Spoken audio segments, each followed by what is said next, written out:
Y si hablamos del estreno de esta semana, el estreno más importante uruguayo, estamos hablando de la película El Bosco, la película de Alicia Cano, la directora del Bellavista o de Locura al Aire. ¿Se acuerdan aquel documental sobre la radio del Hospital Vilar de Bo? Bueno, ahora fue a Italia, al pueblo Bosco, un pueblo de 13 habitantes, a buscar una historia familiar que logra una calidez fascinante. Vamos a ver un avance y después la comentamos con Pablo Starico. Abuelo, ¿y vos de acá me ves? No. No me ves.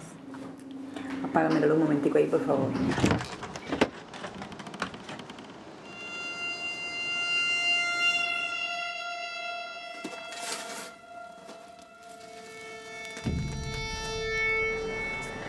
Si yo cierro los ojos, veo paisajes que no sé si existen.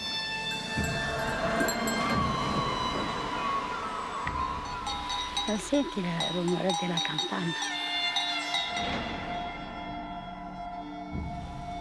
601, 602, 603, 4, 5, 6, 800.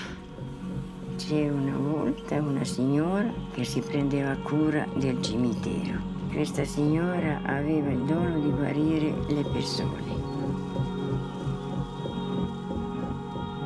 Mi abuelo fue al Bosco y llevò una bolsa di 5 kg di caramelo. I primi caramelle che abbiamo mangiati sono stati qui. Sento ancora il sapore di quelle caramelle.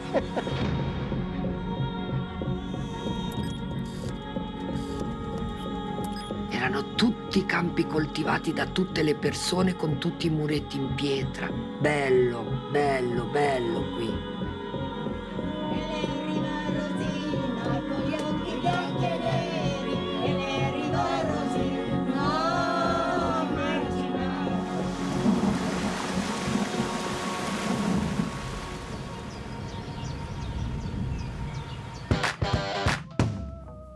Veíamos el avance de la nueva película de Alicia Cano, Bosco, y para conversar de esto y de otros estrenos, porque hay mucho cine para ver esta semana, estamos con Pablo Starico. Bienvenido, como siempre. Muchas gracias, Majo. De nuevo, un placer estar acá. Muchísimos estrenos. Muchos. Yo estoy empezando a creer que hay que traer, o sea, para anotar todo lo que nombramos acá, Totalmente. ¿no? Una cartelera que no para de renovarse, pero bueno, para nosotros sabemos que, y para ustedes también, es una alegría. Hay como mucho atrasado por la pandemia. De hecho, por ejemplo, el estreno de Top Gun era de 2020 y obviamente se fue postergando. Creo que llegó en un buen momento porque ahora los cines están como explotando de nuevo. Completamente. Tanto 2021 y 2022 es como que la industria se tuvo que reajustar a esas películas que quedaron encajonadas. Bueno, La Misión Imposible, también de Tom Cruise, se postergó para 2023. Es como que de a poco vamos volviendo a esa normalidad en cuanto a estrenos, pero sí, tenemos ya de a poco va todo tomando forma.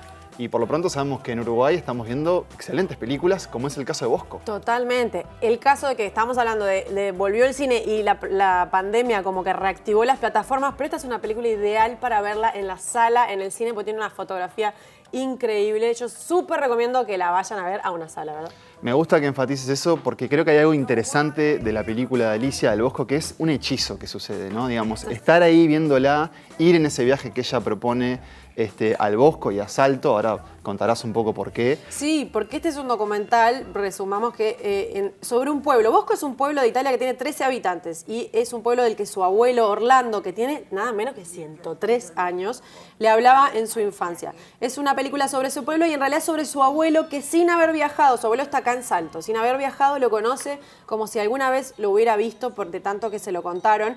Y hay un énfasis en la percepción de las cosas, ¿no? Hay un tema con el abuelo que no tiene vista, pero sin embargo puede ver mucho, puede ver paisajes, pero mucha cosa más, sobre los lazos, sobre la familia, sobre la soledad y hasta una cosa interesante sobre el concepto de la casa, ¿no? Del hogar. El concepto del hogar y qué significa trasladarse de ese lugar o quedarse en ese lugar, ¿no? Como es en el caso de los habitantes del Bosco, que ahí están, ahí seguirán y bueno, también hay algo un poco, creo yo, de melancolía en decir qué va a pasar con ese pueblo una vez que esas personas no están ahí.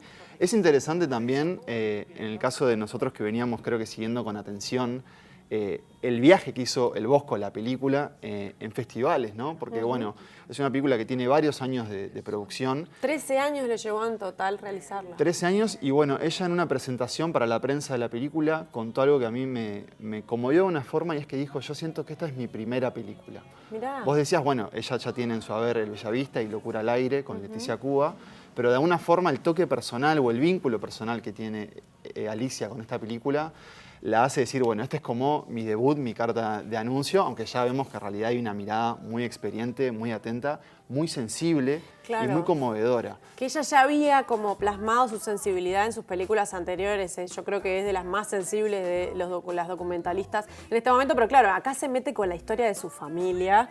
Y además, el año pasado conversábamos con ella cuando esta película estaba iba a ir a un proyecto y a ver cuándo se estrena. Y ella contaba que, de hecho, en el Bosco la recibieron como una, o sea, ya por su apellido y por saber su historia, la recibieron como, vos sos la bisnieta. Y le decían de la persona que trajo la fuente, la fontana a este pueblo, y en realidad la fontana, ella nos contaba, era una canilla que había hecho que llegara el agua, pero nada menos importante, nada más importante que el agua además. Sí, bueno, y creo que a vos te va a haber pasado similar a mí, es que no conocía en absoluto la historia del Bosco y de hecho tampoco en dónde queda, ¿no? Esto es una parte de la Toscana. Vimos en alguna de las imágenes que es este pequeño pueblo perdido en este bosque frondoso, que además, bueno, vemos cómo cambian las estaciones y cómo casi que se vuelve pueblos diferentes, ¿no? En otoño, en verano, en invierno. Yo rescato mucho eso, que vos vas viendo las diferentes estaciones, me parece fundamental, porque de repente estás viendo ahí y decís, qué maravilla este pueblo, cómo me gustaría vivir ahí, de repente ves la nieve y decís, no sé cómo hacen estos habitantes, tan viejitos además, para vivir ahí con el frío que hace.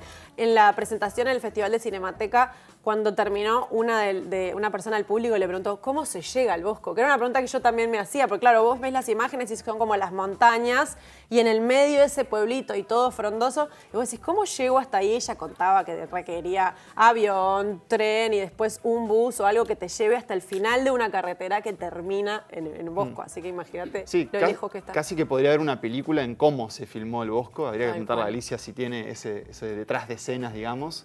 Pero para mí una de las fortalezas de la película, y que creo que vos lo sugeriste, es que habla de muchas cosas sin hablar explícitamente de ellas, ¿no? Tanto, bueno, del pasaje del tiempo, de la muerte, de la idea de la familia. Todo eso está como repartido y de una forma como muy aventurada, muy experimental, digamos. Sí. No se imaginen un documental clásico en el sentido de muchas veces los documentales recaen en los testimonios, ¿no? En que las personas te cuenten algo. Y acá Alicia en realidad no solo permite que esos habitantes del Bosco hablen de ese lugar y hablen de ese pueblo, sino que también los animales, la naturaleza, la noche.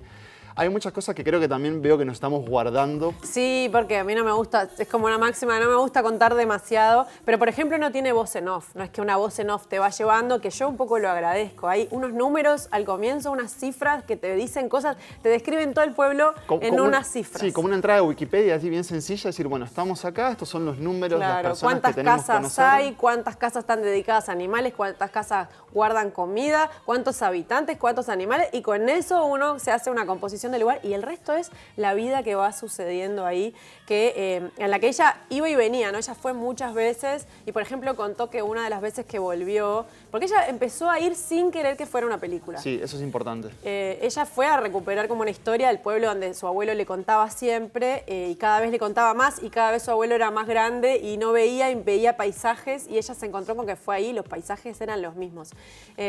Pero ella fue varias veces y la recibieron y ella se empezó a quedar. Y unas veces que volvió, dijo, me falta el Bosco de noche, por ejemplo, que me parece algo interesante.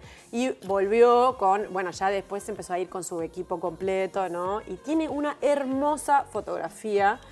Yo además que rescato una escena, que no voy a spoilear con esto, pero que hay una escena con una abeja, lo único que voy a decir es, una escena con una abeja que tiene una tensión que yo hace tiempo no veía en el cine y es solo con una abeja. Una abeja y un humano. Le compite a Tom Cruise en Top Gun Maverick, podríamos decir, creo en que el género de tensión. Me generó mucho más tensión esa escena con la abeja y todo lo que pasa después, todo lo que se desencadena, es una de mis escenas favoritas de la película. Así que ya verán que se las súper recomendamos, ¿no? Sí, no se la pierdan, va a estar en varias salas. Probablemente Alicia también esté en alguna de las funciones contando un poco más de la película. Y es eso, creo que lo interesante es invitarlos al Bosco, tanto a la película como a conocer este lugar que esta gran documentalista uruguaya nos trae al cine. Que además tiene unos personajes increíbles. Tiene los personajes ahí y el abuelo, Orlando, es una cosa maravillosa. Entrañable por donde se lo mire, pero es eso, es como que te enamorás un poco. Igual yo advertiría que estén preparados también para salir removidos emocionalmente. Sí. Al menos ese fue mi caso. A mí me emocionó, es verdad, totalmente.